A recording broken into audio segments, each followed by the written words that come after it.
Kita mulai. Bismillahirrahmanirrahim.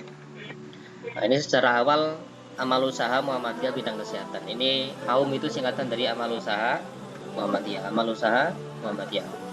AUM bidang kesehatan didirikan oleh Kiai Haji Ahmad Dahlan bersama para santrinya, sekarang murid, untuk memberikan pelayanan kesehatan dan kesejahteraan kepada orang-orang miskin di sekitar kota Yogyakarta. Kemudian ini cita-cita Kiai Haji Ahmad Dahlan, kemudian dilanjutkan cita-cita itu oleh Kiai Haji Suja hingga pada tahun 1920 berdiri PKO, Penolong Kesengsaraan UMM.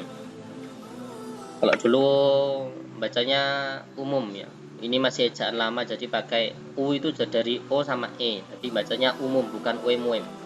Nanti kalau anak-anak ditanyai apa kepanjangan dari PKO, Penolong Kesengsaraan UMM, tertawakan banyak orang karena kurang tepat. Yang tepat adalah Penolong Kesengsaraan Umum, bacanya sama, hanya ejaan lama ya.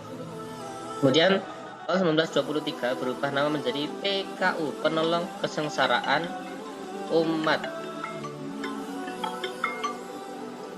Penolong Kesengsaraan Umat ini tahun 1923. Ada keterangan bahwa sekarang amal usaha Muhammadiyah bidang kesehatan berada di bawah naungan Majelis Pembina Kesehatan Umum MPKU, Majelis Pembina Kesehatan Umum MPKU. Jadi kalau PKU di situ bukan Penolong Kesengsaraan Umum tapi Majelis Pembina Kesehatan Umum.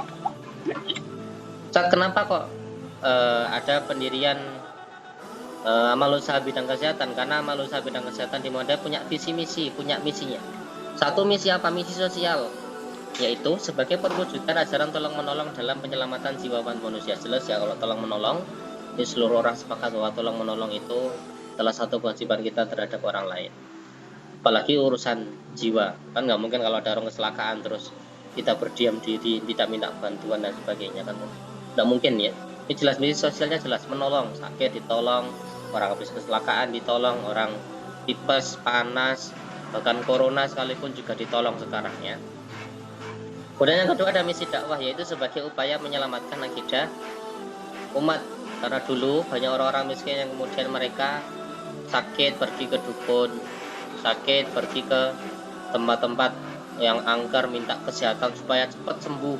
Hari ini sakit besok langsung sembuh, hari ini tulangnya patah besok langsung sembuh, mintanya begitu aneh-aneh. Atau minta pada orang-orang yang dipercaya punya kemampuan untuk menyembuhkan secara instan, ini juga tidak boleh ya. Instan aja direbus dulu kok, yang sehat, artinya ada proses. Kalau nggak mungkin orang sehat langsung instan, kan nggak ada, harus berproses. Nah ini dua misi ini yang kemudian sejak awal dicita-citakan oleh Kiai Haji Ahmad Dahlan, sehingga sampai sekarang misi ini betul-betul disiapkan oleh seluruh amal usaha Muhammadiyah di bidang kesehatan. Nah, apa keunggulan AUM Kesehatan Muhammadiyah? Paling nggak ada 3 ini ya. 1, dokter dan perawat di AUM Muhammadiyah melayani dengan sangat baik serta tidak pernah melanggar syariat agama dan budaya. Nggak ada ceritanya dokter di rumah sakit Muhammadiyah misalkan sama ke rumah sakit ketemu sama dokter, kemudian dokternya nggak mungkin ngasih saran begini, Bu, kalau sakit ini nanti sampai rumah uang koinnya diikat di kertas, di kain warna putih, taruh di atas rumah, taruh di atas kompor. Nggak ada ceritanya begitu dokter di rumah sakit Muhammadiyah itu. Perawat sekalipun juga nggak ada ya. Kecuali yang berkaitan dengan ilmu-ilmu alam boleh, misalkan di rumah kalau nggak ada infus ya pakailah kelapa muda, itu kan bisa digunakan. Kemudian yang kedua, pasien yang dirawat merasa mendapatkan bimbingan rohani dari ahli agama yang mumpuni. Di rumah sakit Muhammadiyah atau di amal usaha Muhammadiyah bidang kesehatan itu ada namanya binroh, bagian bina rohani atau bimbingan rohani. Ini juga tugasnya nanti memberikan edukasi, memberikan pelajaran, memberikan keterangan bahwa sakit tujuannya dari Allah, berdoa untuk orang sakit begini dan sebagainya. Kemudian keluarga yang berobat di AUM Kesehatan Muhammadiyah senantiasa terjaga ketauhidannya. Ini kalau anak pernah ke rumah sakit, salah satu contoh yang mudah adalah di ruang-ruang kamar-kamar rumah sakit Muhammadiyah itu kita akan menemukan banyak speaker-speaker kecil yang ketika di masjid azan itu pasti akan terdengar suaranya. Bahkan sampai imam sholat sekalipun itu terdengar suara takbirnya, suara bacaan Al-Fatihah kalau sholatnya jahar seperti subuh, maghrib, dan isya ya. Itu 5 waktu pasti akan kelihatan, sehingga pasien pun akan merasa bahwa dia ketika sakit sekalipun dekat dengan Allah Subhanahu wa taala. Dan ini dalam rangka juga untuk menjaga ketauhidan baik bagi karyawan, bagi dokter, atau sekalipun bagi pasien-pasien serta keluarga pasien yang menunggu di tempat amal usaha Muhammadiyah bidang kesehatan itu ya.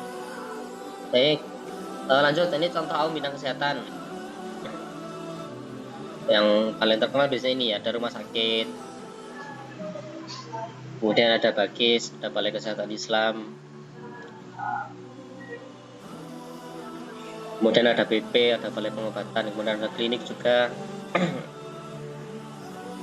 Kemudian nanti ada poskes, ada pos kesehatan ya, ada klinik, BP, BAGIS, rumah sakit, dan banyak lain, ada rumah sakit ibu dan anak, ada rumah sakit bersalin Muhammadiyah dan sebagainya. Ya, dan juga sekarang masih, kalau dulu ada juga PKU ya, penolong kesengsaraan umat ya, masih ada di beberapa tempat namanya masih PKU. Nah, ini contoh dari amal usaha Muhammadiyah bidang kesehatan. Ini baru beberapa di Lamongan aja, insya Allah kalau semua ini ada, itu baru di Lamongan, belum lagi yang lain, sehingga bisa kita simpulkan bahwa Muhammadiyah sudah membantu banyak negara ini, juga membantu umat di bidang kesehatan melalui amal usaha Muhammadiyah bidang kesehatan.